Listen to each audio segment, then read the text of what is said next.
No mês em que comemora 200 edições, o Trilhas da Democracia celebra também o mês no qual se comemora o Dia Internacional das Mulheres, entrevistando três estudiosas e ativistas feministas de língua portuguesa.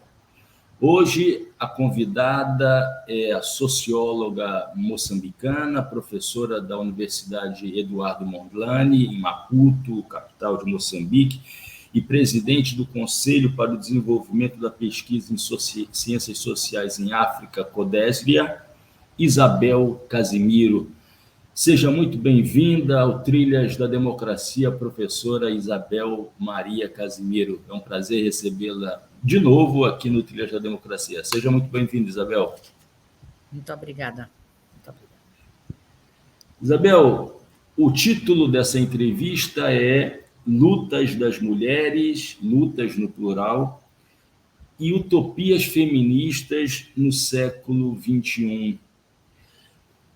Antes, porém, de te fazer uma pergunta sobre quais são essas lutas e quais são essas utopias nesse primeiro quarto, quase um quarto do século XXI, eu te pediria para introduzir essa nossa discussão, dizendo o que caracterizou, em linhas gerais, as lutas das mulheres no século XIX e no século XX. Por favor, Isabel.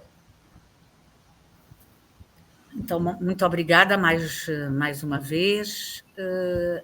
É uma pergunta que toca uma série de assuntos, não é? E nós sempre dizemos que não podemos generalizar demasiado, não é? Se nós formos a ver aquilo que nós hoje consideramos o Ocidente ou o Norte global, tem um determinado percurso que os países colonizados não tinham no século XIX, não é?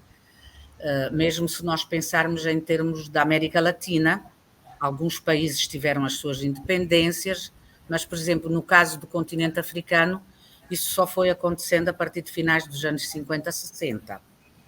Nos países que estavam sob dominação colonial, as lutas eram as lutas pelo fim do colonialismo, não é? Que, de uma maneira geral, não permitia direitos para a maioria da população. Se nós formos a ver noutros contextos, não é?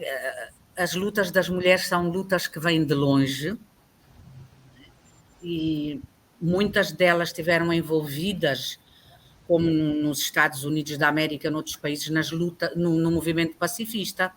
Elas estiveram envolvidas nos movimentos antirracistas e há também mulheres que se envolvem nas lutas sufragistas, não é? Costuma-se dizer que essa é a primeira onda de um certo feminismo, não é? E há vários grupos de mulheres em várias partes do mundo que se envolvem nessas lutas. Pelo direito de voto, o primeiro país que consegue o direito de voto das mulheres é a Nova Zelândia. E depois vamos aos poucos e poucos. Nós, por exemplo, para a maioria da população, só tivemos com a independência em 1975. Mas então nós temos essa fase de luta pela a luta sufragista, a possibilidade de poder votar e ser votada. Já no século XX, nós temos um conjunto de campanhas e lutas para os direitos económicos, para os direitos sociais das mulheres. Essa é muitas vezes considerada como uma segunda onda do feminismo, né? Depois temos uma terceira onda já a partir dos anos 70, em que também começam a visibilizar-se os movimentos de mulheres nos países do chamado Sul Global, né? Então, normalmente nós temos essas três ondas, mas quando nós consideramos a terceira onda, nós aí também incluímos aquelas mulheres que até ao momento não eram visíveis, digamos assim, em termos da história global. E temos, sobretudo, os países do sul global, os chamados países subdesenvolvidos, países que estavam a sair das suas independências e que trazem preocupações diferentes em relação aos primeiros momentos, não é? E trazem, sobretudo, a questão da cor da pele, a questão da raça. Nos primeiros momentos não estava contemplada, não é? A questão das mulheres trans, a questão das mulheres lésbicas, etc. Portanto, isto foi um processo de mais de 100 anos, e em que, digamos, de uma geografia mais limitada em termos mundiais, nós vamos ter esse movimento a crescer e a incorporar novas preocupações que não estavam contidas nas primeiras ondas, também porque eram preocupações de outros grupos de mulheres, não é? Porque este é um movimento plural, que envolve mulheres com várias características. O que você fala, Isabel, pode ser também utilizado para refletir acerca da suposta universalidade dos direitos humanos, né? Da história dos direitos humanos, da trajetória histórica dos direitos humanos, né? Quer dizer, na verdade, essa narrativa dos direitos civis, depois dos direitos políticos, os direitos sociais, o direito à diversidade, nessa linearidade, na verdade, é a narrativa construída em torno da experiência do norte, né? do norte global. Né? Sim. Essa ordem, né? Ela não se realiza dessa maneira nos países do sul. Então, foi muito importante você trazer essa reflexão sobre a necessidade de se pensar as lutas femininas e feministas desse ponto de vista, né, a partir dessa chamada de atenção para a necessidade de pensar de uma maneira não generalista, né, atentando às particularidades históricas e sociais. Diga, você ia falar alguma coisa? Não ia dizer mais nada. É importante, não é? É importante e foi interessante também ver como o movimento ou os movimentos foram incorporando. Nem sempre de uma forma pacífica, não é? Nós sabemos, não é? E a história do Brasil mostra muito bem isso também, mas a verdade é que aos poucos e poucos eu creio que se foi incorporando e se foi reconhecendo essa natureza do movimento, não é? Porque nós as mulheres somos diversas. Eu sou uma mulher branca num país em que a maioria da população é negra, não é? E se nós formos a ver em outros contextos, nós temos outro tipo de situações, não é? E o que eu considero que é interessante neste processo, que não foi sempre pacífico, foi a possibilidade dele ir incorporando, não é? Por exemplo, em 1985, quando se está a preparar a terceira Conferência das Nações Unidas, em Nairobi, há um grupo de mulheres, na altura não se dizia do Sul Global, dizia-se dos países em vias de desenvolvimento, que se reúnem em Nairobi, Quênia, e criam um movimento DAWN, Development Alternatives with Women for a New Era, com mulheres da América Latina, do continente africano, da Ásia.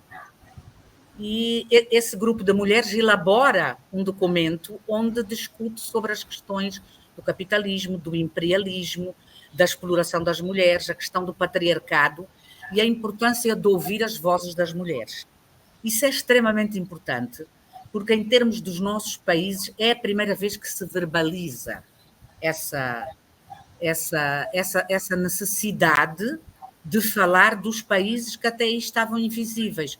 E, por outro lado, associar a luta das mulheres, não é, a um determinado sistema capitalista, neocolonialista, no caso dos nossos países, imperialista, patriarcal, e analisando como o principal responsável pela situação de discriminação das mulheres. Então, foi muito importante, é um primeiro momento em que, de facto, nós vemos esses países a expressarem a sua maneira de pensar em relação àquilo que aconteceu. E na Conferência de Beijing, não é?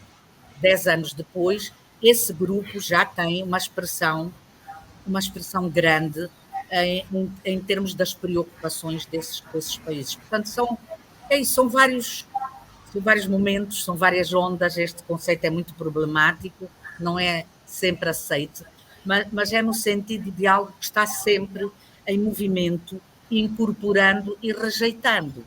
E eu creio que essa é uma questão extremamente importante dos movimentos feministas, não é? Esta possibilidade de não estancar, não congelar de maneira nenhuma, mas ir avançando a partir do desenvolvimento teórico, da prática, do ativismo. Acho que isto tem sido uma aprendizagem muito, muito interessante, não é?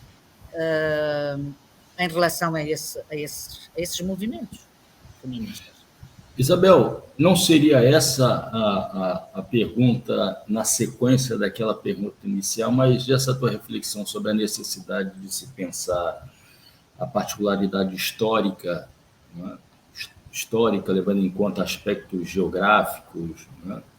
A localização geopolítica dos países, etc., me leva à seguinte pergunta. Você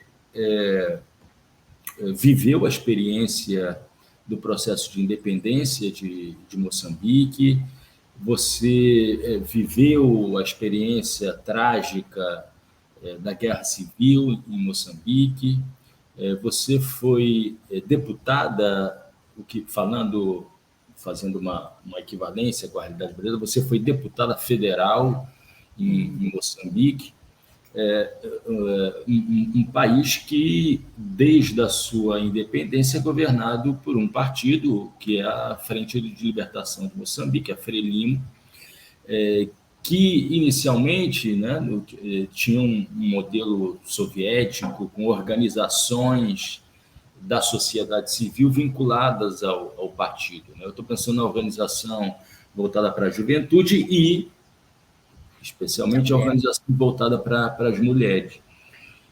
Eu sei que a pergunta é muito vasta, né? Isso teria que gerar uma série de programas, mas como é que você avalia aquela experiência do ponto de vista da luta das mulheres? Você não apenas participou politicamente, mas refletiu depois sobre essa experiência, sobre as contradições existentes entre as lutas na Guerra Civil, né, e as lutas travadas no espaço privado, no espaço doméstico, né? Como é que era essa situação da mulher que tinha que lutar na guerra e, ao mesmo tempo, sofria violências dentro de casa. Qual é o balanço que você faz dessa experiência que você viveu e depois refletiu sobre? Eu creio que é um balanço positivo, mas repleto de desafios. Quando eu olho hoje, não é? Tantos anos depois da independência e já com toda a experiência, não é? A Frente de Libertação de Moçambique trouxe uma contribuição importante com a participação da mulher, com as reflexões que houve, e creio que isso impulsionou algumas políticas públicas nos primeiros anos da independência, num contexto de partido único, que nós sabemos que era isso, não é? Com alguns assuntos problemáticos mesmo em relação à mulher, não é? Eu sempre falo na questão de uma mulher que se casasse com um estrangeiro perdia a nacionalidade, o que não acontecia com o homem, não é? Isso era uma das questões que nós falávamos. Não podemos dizer que tínhamos os mesmos direitos que os homens, porque havia essa questão, ou seja, éramos consideradas menores, porque no fundo a justificação era que nós havíamos sempre de acompanhar os nossos maridos, mas nós temos muitos casos de moçambicanas que conseguiram que os estrangeiros ficassem cá, não é? Mas essa noção da minoridade das mulheres, em certa medida, continuou. Mas foram anos de avanço, apesar da guerra, porque a guerra civil começou logo, não é? Pouco tempo depois da independência, a guerra contra o apartheid, que foi extremamente pesada, forte, e a guerra civil, não é? E nós sabemos que as guerras, é verdade que podem catalisar mudanças, mas trazem situações trágicas, e no nosso caso foi terrível, com as mortes, com os milhões de deslocados, com a destruição das infraestruturas, e nós sabemos que a maior parte das vezes, como está a acontecer agora com a guerra em Cabo Delgado, as principais prejudicadas em todo este processo são as mulheres. Cabo Delgado, que é uma província do Norte do país, do não é? norte Onde há uma guerra levada a cabo por os chamados jihadistas, al-Shabaabs, não é? É isso que se tem escrito, não é? E então as mulheres, de facto, são as que mais sofrem. Os homens muitas vezes estão nas frentes de combate. As mulheres sofrem com a guerra, porque são troféus de guerra, não é? Sofrem todo o tipo de violações, mulheres de qualquer idade, as crianças, e são elas que depois têm que sobreviver em condições extremamente difíceis, porque muitas vezes estão sozinhas, que é isso que a gente vê, não é? E apesar desses grandes avanços, não é?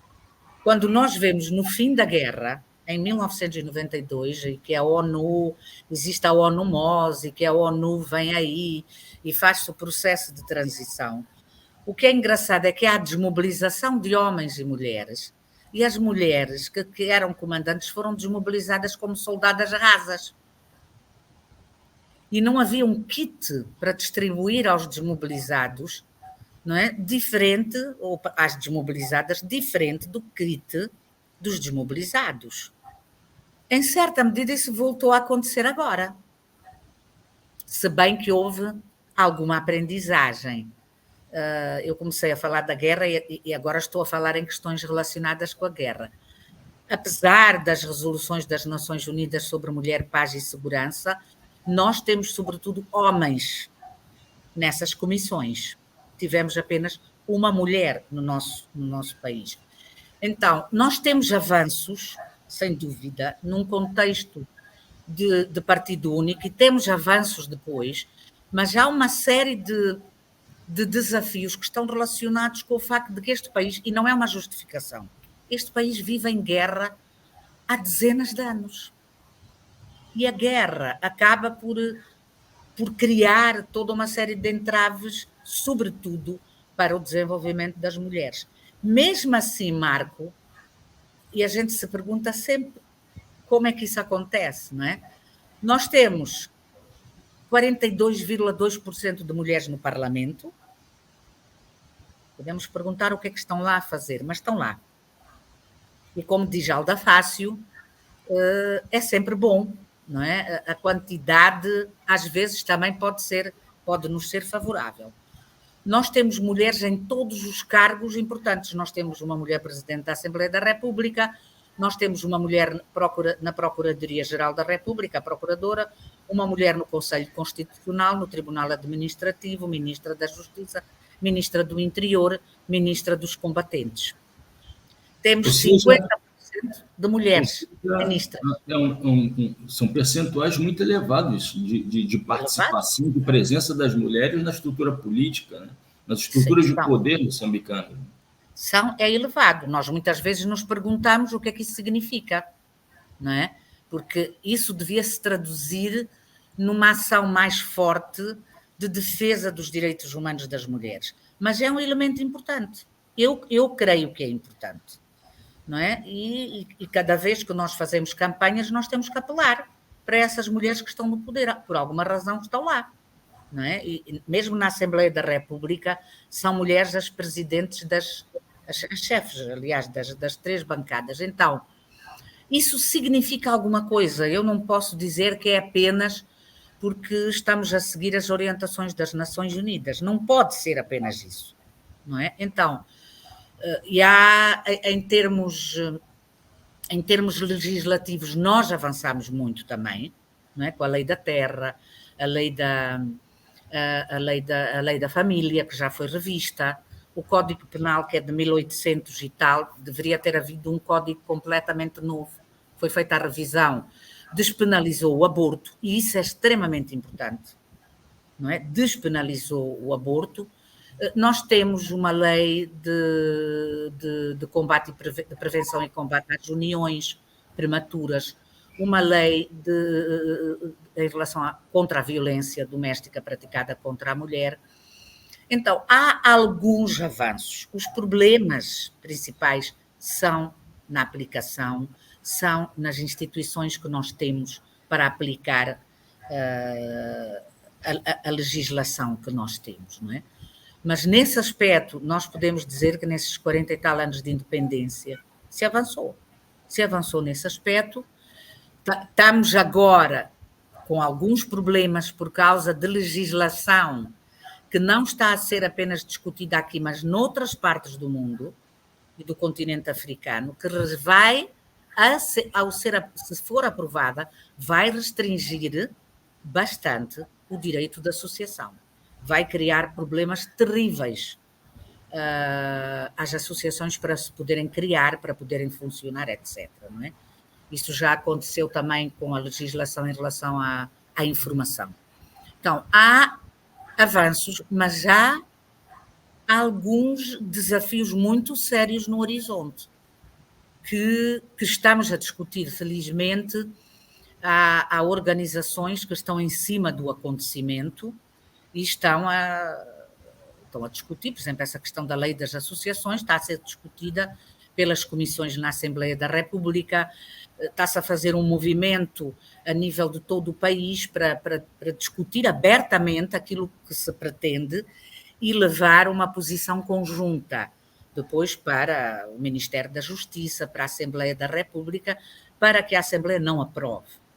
Então, eu posso dizer em resumo, como já disse, há avanços num contexto extremamente difícil de guerra, não é? Porque a guerra terminou em 92, tivemos eleições em 94, cada eleição foi sempre uma tensão muito grande, não é? A guerra voltou outra vez, nós estamos sempre em processos de paz e de nova paz, a desmobilização não está concluída, o nosso presidente reuniu-se com o presidente da Renamo ontem para avaliar alguns aspectos e temos agora a situação no Norte que é muito preocupante, porque é em Cabo Delgado, no norte do país, província que faz fronteira com a Tanzânia, mas acaba por afetar também as outras províncias ali perto e afeta o país. Não é? Isabel, eu penso aqui sobre o fato de que, inicialmente, a organização das mulheres moçambicanas, né, tinha essa vinculação, né, se usava muito a expressão, uma correia de transmissão do partido, só que a partir de um determinado momento foram sendo criadas organizações autônomas, né? Quer dizer, a sociedade civil moçambicana foi aos poucos se fortalecendo, até chegar a um determinado momento, e eu falo aqui do ponto de vista das organizações de mulheres, né? Se chega a um determinado momento, e era isso que eu gostaria de te perguntar, que um movimento tão importante como a Marcha Mundial das Mulheres, né? Que teve primeiro a sua direção, me corrija, por favor, se eu estiver errado, né? Mas primeiro teve a sua direção em Quebec, depois no Brasil, mas na sequência, Moçambique, eu espero poder ter o prazer de entrevistar aquela que foi a coordenadora, né, da Marcha Mundial das Mulheres por quase uma década, né, um pouco menos de ano, graças a Samba, moçambicana, né? Uhum. E hoje a direção se encontra na Turquia. O que explica o fato da Marcha Mundial das Mulheres ter escolhido Moçambique? Talvez não seja essa a pergunta correta a ser feita, né? Mas por que Moçambique acabou sediando durante tanto tempo um movimento tão importante como a Marcha Mundial das Mulheres? O que explica isso? Então, eu creio que a Graça falará melhor, porque há determinados assuntos que ela domina, mas o que eu posso dizer é que nós, logo desde o primeiro momento que fizemos parte da marcha, sobretudo a partir de 2000, e até tivemos uma mulher de Quebec conosco. Ou seja, a gente já está falando aqui dessa utopia feminista do século XXI. Absolutamente, já estamos a falar disso. Em 2000, nós aderimos, porque a marcha surge no Quebec antes, em 90, creio que é 95, com aquela marcha das mulheres por pão e rosas, não é? A partir daí decidem criar esse movimento fica ali e depois vai para o Brasil, através daquela organização SOF, não é? Sempre Viva Organização Feminista. Mas nós, desde o primeiro momento, que éramos parte integrante da marcha e participávamos em todas as atividades, em todas as ações, porque a Marcha Mundial da Mulher realiza ações, eu creio que a última foi a 5ª ação, houve uma que se realizou em 2014 em Moçambique e foi nessa que Moçambique entrou para coordenar. Então, a marcha tem um secretariado internacional, dentro desse secretariado há um país que dirige, não é? Mas nós estamos lá desde o primeiro momento. E houve uma decisão, porque isso sempre foi muito discutido dentro do secretariado e a marcha discute bastante tudo aquilo que acontece e as decisões são tomadas por consenso e depois de muito debate. E decidiu-se que o país a seguir ao Brasil, não é? A assumir o secretariado seria Moçambique.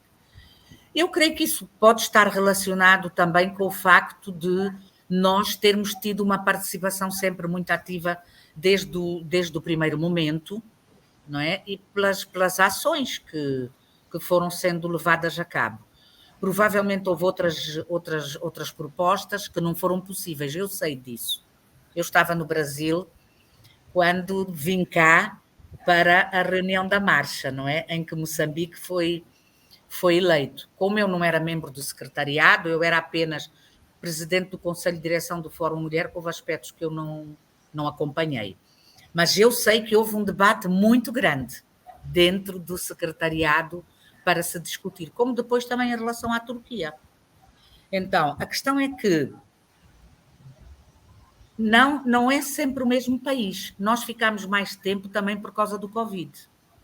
E porque a ideia é que os encontros sejam presenciais, não é? Então houve ações, houve uma ação que foi online, com tradução para 3 línguas, não é? A marcha organiza-se bastante bem sempre, mas só mais tarde é que houve, é que se decidiu, não é? Por mudar o secretariado para a Turquia. Mas eu creio que está muito relacionado com essa rotação, não é? E a atividade de cada país.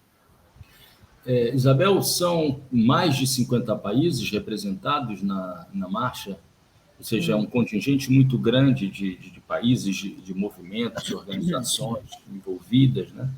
E aí eu te faço essa pergunta, né? Eu imagino que houve um processo, digamos, de internacionalização das lutas, né? Quer dizer, acompanhando o fenômeno da globalização neoliberal, quer dizer, houve também uma globalização das lutas, das resistências, né? E aí eu te perguntaria isso, né? O que diferencia no século XXI, nesse momento, nesse primeiro quarto do século XXI, o que diferencia substancialmente as lutas de mulheres europeias, estadunidenses, das lutas das mulheres latino-americanas, do continente africano, apesar de já ser uma generalização muito grande falar em América Latina e em África, né? Mas imagino que haja mais pontos de contato entre a realidade vivida no interior de países africanos e no interior de países latino-americanos do que se você for analisar fazendo uma comparação com aquilo que acontece na Europa. Em suma, Isabel, quais são os principais elementos em comum dessas lutas, dessas utopias, e o que diferencia as demandas das mulheres que se organizaram internacionalmente? Por favor, Isabel. O lema da Marcha Mundial das Mulheres é pelo pão e pela paz, não é? Portanto, há questões que estão relacionadas com a pobreza, que atinge maioritariamente mulheres em todo o mundo, e a paz. Quando nós vamos ver os documentos da Marcha Mundial das Mulheres, a marcha não fala de mulheres, paz e segurança, fala de mulheres, paz e desmilitarização. E isto já mostra que há um conceito diferente, não é? Se nós formos a ver essa questão da pobreza, a questão da guerra, são dois dos temas que nos unem. Porque se nós formos a ver, não são todos os países que estão em guerra, não são todos os países que vivem da mesma maneira as questões da pobreza, mas são assuntos que afetam a mulher de forma muito específica, não é? Se nós formos a ver no continente africano, as mulheres são as mais afetadas pela fome. No nosso caso, se formos a ver mulheres e homens, elas são mais afetadas 2 vezes do que os homens, não é? Então, não é por acaso que a Marcha Mundial das Mulheres tem esse lema. E isto, infelizmente, a questão da fome vai afetando muitos outros países. Não tanto nos países do norte global, mas no norte global há pedaços onde a fome acontece, não é? Portanto, eu penso que esses 2 pontos são pontos extremamente importantes. E há depois questões que estão relacionadas com todos os outros direitos humanos, não é? O direito humano à educação, o direito humano à saúde, o direito humano à justiça, o direito humano ao seu corpo. A Marcha Mundial das Mulheres e as feministas normalmente falam do meu corpo, o meu território. O direito a territórios livres, o direito a um território livre, que é meu e que ninguém pode tocar sem a minha autorização. E se nós formos a ver, quando eu estava a ver ontem as notícias sobre o 8 de março, nós vemos que este é um ponto que é falado em quase todas as marchas, não é? Fala-se da questão da paz, fala-se da questão da pobreza, fala-se da questão dos direitos humanos fundamentais. E o direito ao corpo, o direito a não ser violentada de nenhuma maneira, são aspectos que eu creio que nos unem neste movimento. Claro que nós não somos um grupo homogéneo, não é? E vivemos de maneiras diferentes todas estas situações, mas eu posso dizer que são temáticas, são preocupações que atingem a maior parte das mulheres no mundo. Mesmo em países nórdicos, de acordo com debates que nós temos tido, há mulheres vítimas de violência. Nós podemos dizer que ali as unidades, as esquadras de polícia, as delegacias de polícia funcionam melhor, não é? Mas às vezes há casos que não são referidos. Até há uns anos atrás, as mulheres realizando o mesmo trabalho que os homens não recebiam o mesmo salário. Eu estava a ler um documento de Portugal que também fala disto. E isso acontecia em países nórdicos também. Então, essa questão é uma questão que não estava resolvida, por exemplo, nos Estados Unidos da América, até há uns anos atrás. As mulheres ali não recebem o mesmo salário, mesmo professoras. Colegas nossas que, realizando o mesmo trabalho que os colegas, não recebem o mesmo salário. Então, se nós formos a ver, e apesar de avanços em termos de políticas públicas em alguns desses países, há outros assuntos que acabam por nos afetar. De igual modo, em maior ou menor dimensão, mas, a meu ver, afetam. Vamos ver Espanha. Espanha tem um índice de violência contra as mulheres que é impressionante. Não é? E outros países também onde isso acontece. Recentemente, um caso que tomou o noticiário brasileiro, europeu, foi de uma violência praticada por um jogador de futebol mundialmente famoso, que violentou uma jovem numa boate espanhola. Então, só que a reação foi uma reação muito forte da parte das autoridades espanholas, né? O que não acontece da mesma maneira na realidade brasileira. Isabel, até agora a gente falou muito, né, dessa diferenciação existente entre essa realidade do norte global, do sul global. Eu queria trazer duas novas dimensões que certamente interferem no posicionamento das lutas das mulheres, né, dos feminismos. Né? Primeiro, a dimensão geracional. Né? Você escreveu um artigo a 6 mãos, né, com uma professora, ex-colega da Universidade Federal de Pernambuco, tratando exatamente disso, dessa dimensão geracional. Então, uma outra pergunta que eu te faria é o que diferencia e o que permanece como elemento marcante das novas gerações de ativistas do movimento feminista, né, das gerações mais antigas. Né? Você que já se encontra, né, como pesquisador e ativista do movimento feminista, da luta das mulheres há muito tempo, né?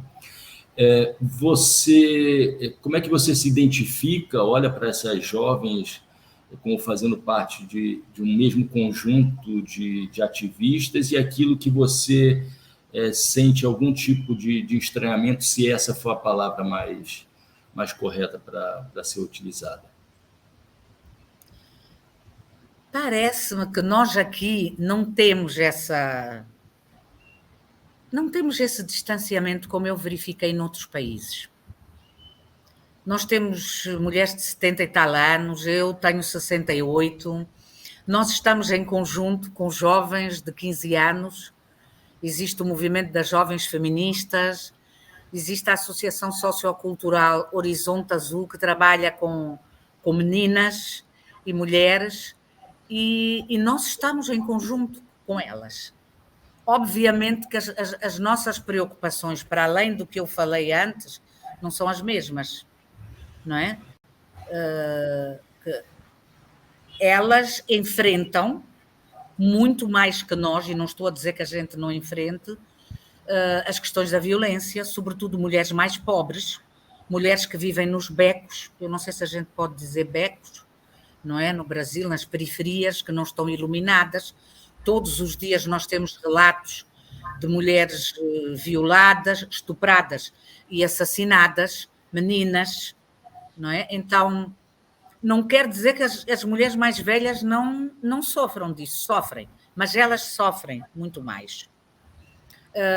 Há as preocupações das uniões prematuras, as preocupações delas nem sempre conseguirem estudar, porque são preteridas em relação aos irmãos, não é? As questões do HIV/AIDS, que afetam mais as mulheres e as meninas do que os homens e os rapazes. E nós, em Moçambique, nós temos vários grupos populacionais, vários grupos étnicos, grupos de filiação matrilinear, de filiação patrilinear. No fundo, em termos das mulheres, a situação não difere muito. Mas aquilo que une todos esses grupos étnicos é o modelo da mulher que deve casar e deve ter filhos. Essa é a expectativa. E é terrível para as meninas, não é? Aquelas que não passaram por uniões prematuras, as famílias esperam que elas se casem. E muito mais elas, na idade, depois da menarca, não é? Do que eles. E, por exemplo, isso cria problemas a algumas das jovens, que não querem casar cedo, elas querem estudar e elas querem, sobretudo, decidir sobre isso. Nós sabemos que essa é uma preocupação que envolve algumas jovens, não é que envolva todas. Eu estava a ler a tese que deveria ter sido hoje a defesa e não foi, não é?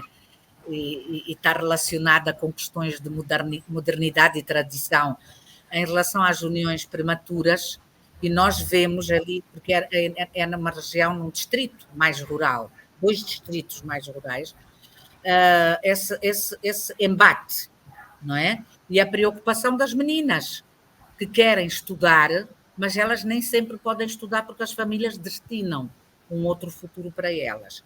Muitas vezes isso está associado a questões de pobreza e as mulheres são mandadas fora, não é? Às vezes até para um homem muito mais velho e que pode ter já outras mulheres. Então, nós temos algumas preocupações comuns, não é? Como mulheres, e, por exemplo, a questão da ameaça ao nosso corpo, a violência é uma questão comum, não é? O querer estudar e nem sempre poder estudar, a questão da saúde, são questões comuns, mas depois, dependendo também das regiões e da nossa idade, há essa questão do casamento, modelo. A mulher é para casar e ter filhos. E nós vemos que muitas vezes, até mulheres que estão envolvidas no movimento, elas têm filhos, não é? Porque é algo que é expectável. Claro que nesse aspecto as confissões religiosas também têm as suas influências, não é? Mas eu creio, aquilo que eu vejo, porque estou neste movimento há muito tempo, é que a gente se une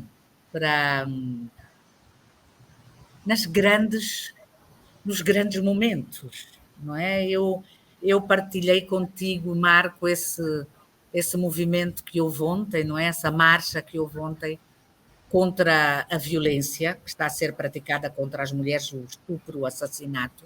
Pronto, Isabel. Muito ver. Esse é o momento de fazer essa pergunta, né?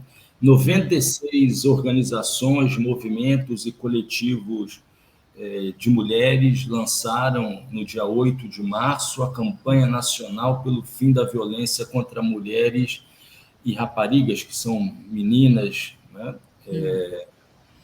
Rapariga não é o sentido existente no Brasil, particularmente na região Nordeste, são meninas, né? Hashtag socorro. Quais são as razões que levaram a essa campanha, a criação dessa campanha, e no que ela consiste? Não é? Então, o que nós estamos a verificar, e sobretudo o Observatório das Mulheres, que é uma nova organização que surge há 2 anos, não é?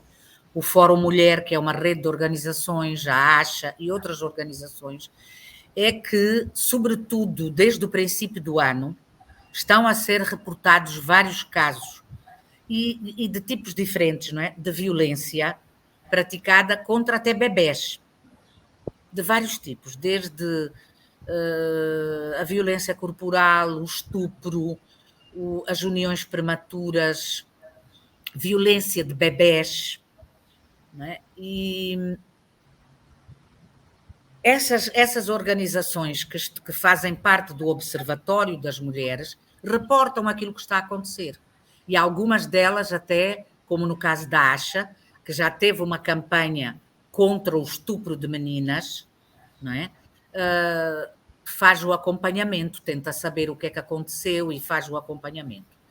Mas a questão é que este ano, talvez porque há mais informação, e também porque aconteceram muitos casos, nós não sabemos, não podemos afirmar, a situação é dramática. O Observatório das Mulheres vem acompanhando. O ano passado, nos 16 dias de ativismo, não é? De 25 de novembro até 10 de dezembro. No dia 10 de dezembro houve um encontro e o Observatório das Mulheres, o Fórum Mulher, etc., reportaram aquilo que está a acontecer em relação à violência. Mas estes 3 meses, que não chega a 3 meses, 2 meses, tem sido uma coisa brutal. Então, o que é que se decidiu fazer? Não apenas receber essa informação de qualquer maneira, mas ter o contacto de todas as associações que têm ligação com o Observatório, e foi criado um grupo do WhatsApp, homenagem às vítimas de violência, e esse grupo ia recebendo a informação. E tentava saber que tipo de caso é esse, que acompanhamento é que foi dado. Foi à delegacia de polícia ou não foi? Tudo isso. E isso está a ser feito desde o princípio do ano. E chegou-se a um ponto em que se disse, nós temos que aproveitar. Isto foi tudo. O que é bonito, Marco, é que decidiu-se criar esse grupo, porque existe um outro grupo que se chama Mulheres com Vida, do programa Aliadas, e foi desse grupo que saiu este outro grupo de homenagem às mulheres vítimas de violência, não é? Então, num mês, recolheu-se a informação de todas as associações. A última versão que eu recebi, já depois de te ter enviado, fala de 100 e tal organizações que aderiram. E foram as tais organizações. Essa campanha expressa um nível de organização horizontal, né, das mulheres, Sim. Né? Impressionante, né? As redes sociais ajudam muito. Esse é um dos aspectos que nos tem ajudado muito, e sobretudo também as mais jovens, que lidam muito bem com essas novas redes sociais, e rapidamente elas conseguem fazer essa campanha. E, na realidade, o que é interessante, Marca, mesmo em zonas rurais, afastadas, com uma bombinha, como se chama aqui, com um celular mais pequeno, é possível, e conseguindo mandar dinheiro, através do M-Pesa, mandar dinheiro, porque as pessoas precisam de megas, não é? É possível garantir essa informação. E isto é que eu achei surpreendente, o nível de organização, porque num mês, a Quitéria Guirengane, que é responsável do Observatório das Mulheres, e em conjunto com todas as outras, conseguiram organizar isso. E o interessante também é as sugestões que vão surgindo. O que é que nós vamos fazer? Que tipo de campanha? Até em termos dos cartazes que apareceram ontem na marcha. Não é? Tudo isso foi organizado assim. E na campanha nós temos todo tipo de organizações, com mulheres mais velhas, mulheres mais novas, organizações mais urbanas, organizações mais rurais, e de todo o país, de todo o país. Fico muito feliz por ouvir esse teu relato, Isabel, porque nós no Brasil nos acostumamos, nos últimos 4 anos, né, a identificar o WhatsApp e os grupos de WhatsApp como uma espécie de ambiente propício à organização de grupos e comunicação de grupos de extrema-direita, né? Sim, Você sim. traz o relato aqui de uma experiência em todo o território nacional moçambicano, né? Que ainda é muito marcado por áreas rurais, né? Zonas distantes, né? das grandes cidades, como Maputo, que fica ao sul de Moçambique, quase na fronteira com a África do Sul, né?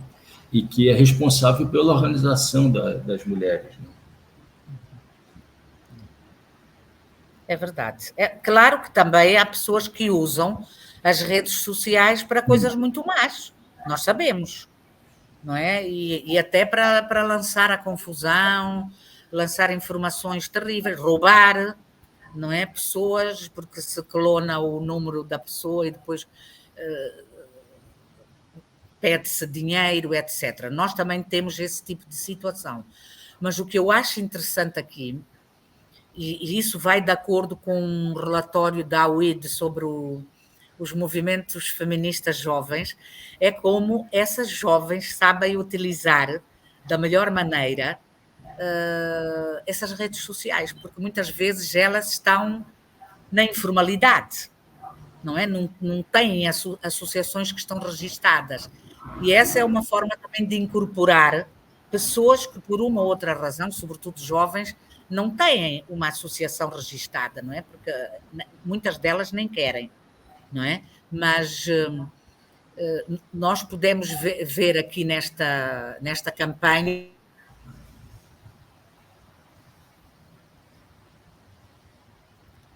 Houve o sinal de Isabel.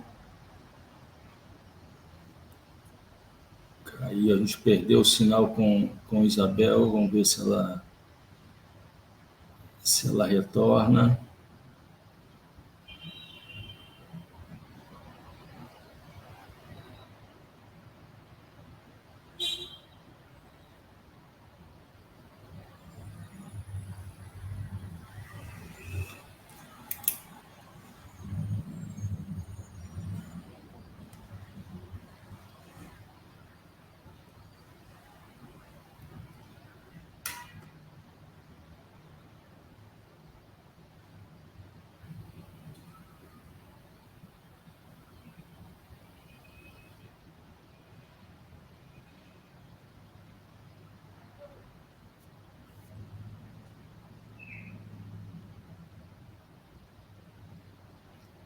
Isabel? Tem. Desapareci. Caiu o seu sinal. Eu vou tomar nota aqui para pedir para eles fazerem o corte. É engraçado que aqui não deu sinal de que tinha falhado, mas caiu. Deu. Pronto, eu já removi.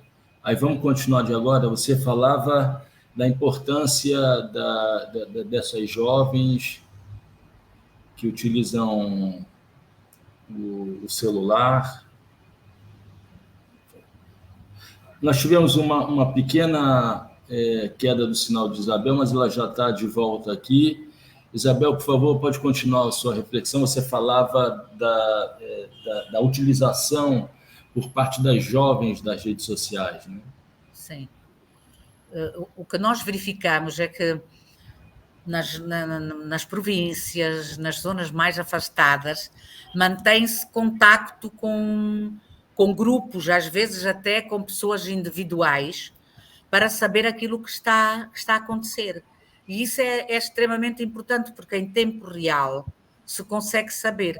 Claro que essas pessoas estão, de uma ou de outra maneira, ligadas a alguma associação que está a operar, mas às vezes a associação não está lá naquele local, trabalha com uma ou com outra pessoa.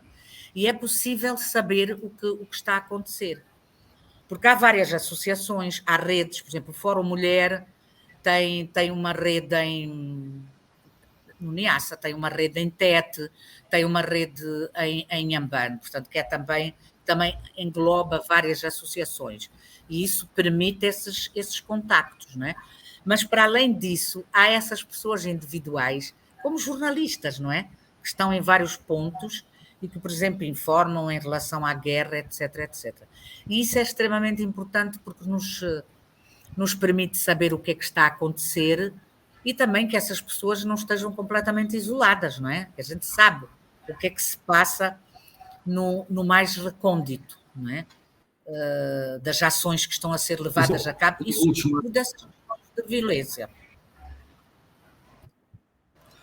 Isabel, a pergunta, a gente está chegando ao fim dessa entrevista. Você é uma das grandes especialistas sobre a incidência do HIV sobre as mulheres e você, junto com a professora Ana Cristina Vieira, da Universidade Federal de Pernambuco, realizaram várias pesquisas, continuam realizando várias pesquisas sobre a incidência do HIV sobre as mulheres no Brasil, em Moçambique. Mas eu gostaria de iniciar esse programa te perguntando qual é a situação da epidemia de HIV hoje em Moçambique, particularmente entre as mulheres e as mulheres mais jovens.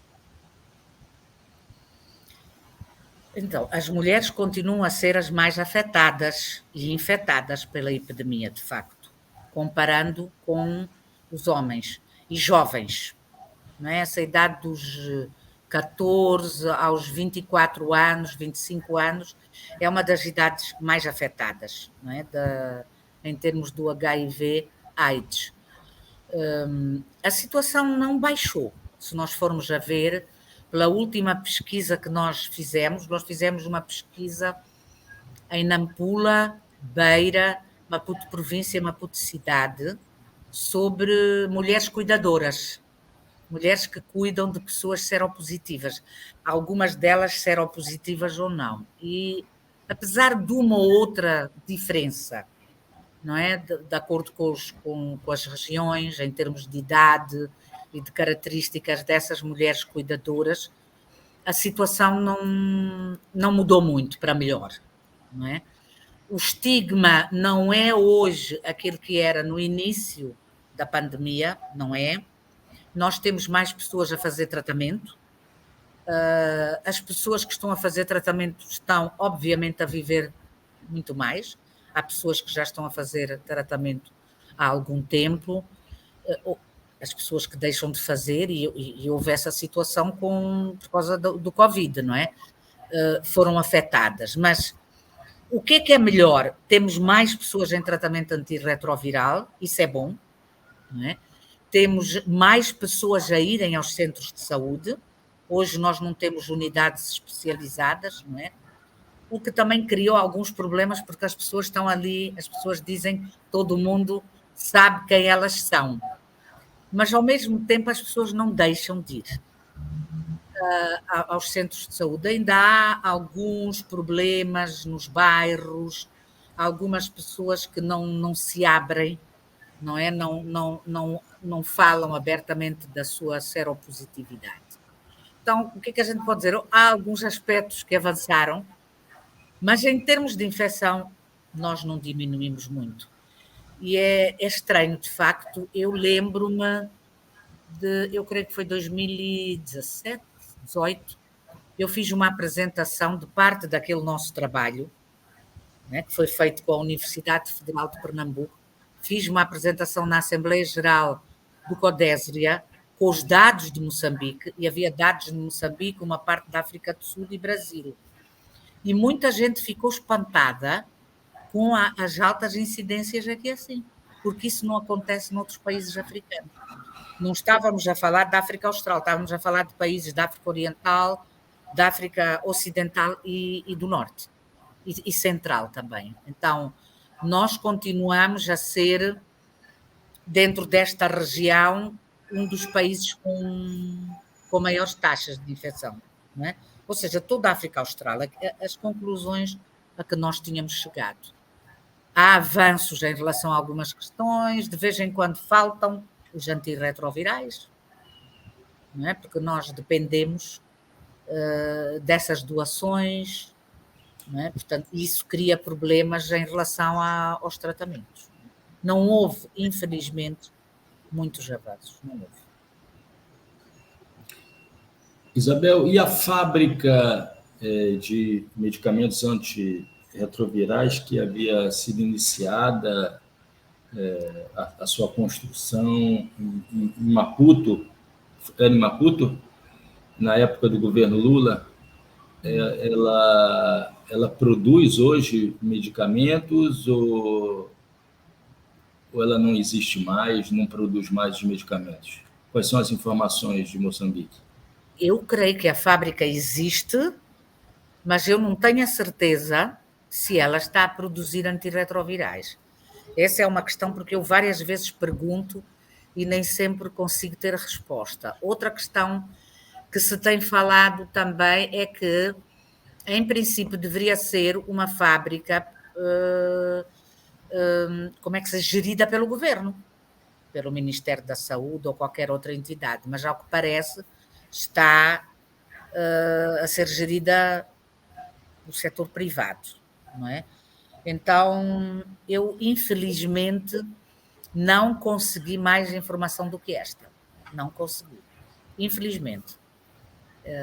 Conheci em tempos um colega meu que era diretor da fábrica, mas isso já foi há vários anos, já há uns 6 anos, e não sei. Sinceramente que não sei. É uma questão que eu tenho que tenho que me informar bem, mas o que soube, quando estávamos a fazer esse nosso projeto, é que não estava a produzir medicamentos. Porque senão nós não teríamos esse problema, não é? De falha de medicamentos, em princípio. Isabel Casimiro, socióloga moçambicana, professora da Universidade Eduardo Mondlane, presidente do Conselho para o Desenvolvimento da Pesquisa em Ciências Sociais em África, o CODESRIA. Isabel, muito obrigado por essa entrevista, é um prazer sempre muito grande dialogar contigo. E eu gostaria de abrir os microfones do Trilhas da Democracia para a tua última mensagem. Por favor, Isabel. Minha última mensagem é uma mensagem de esperança para todas e todos nós, não é? Eu continuo a ser uma otimista militante, eu costumo dizer, não é? Acreditar que outros mundos possíveis hão de vir, apesar de termos tantas informações contrárias a isso, não é? Com a situação que se está a viver na Europa, mas uma notícia tão boa foi a eleição do Lula, do Brasil, que eu creio que auspicia bons momentos, não apenas para a América Latina, mas para outras partes do mundo, não é? Seria bom que ele viajasse por aí para aconselhar esses arautos da guerra a terminarem com a guerra por todo o lado, não é? Porque nós estamos na iminência de guerra nuclear, de uma terceira guerra, que nos vai afetar a todas e todos, não é? Apesar de tudo, eu ainda acredito no bom senso e na possibilidade que essa nuvem de guerra se possa afastar. Muito obrigado, Isabel. Muito obrigado, Isabel. E na próxima semana, segunda entrevista sobre lutas das mulheres e utopia feminista no século XXI, será com Verônica Ferreira, doutora em serviço social e pesquisadora do SOS Corpo. Até lá!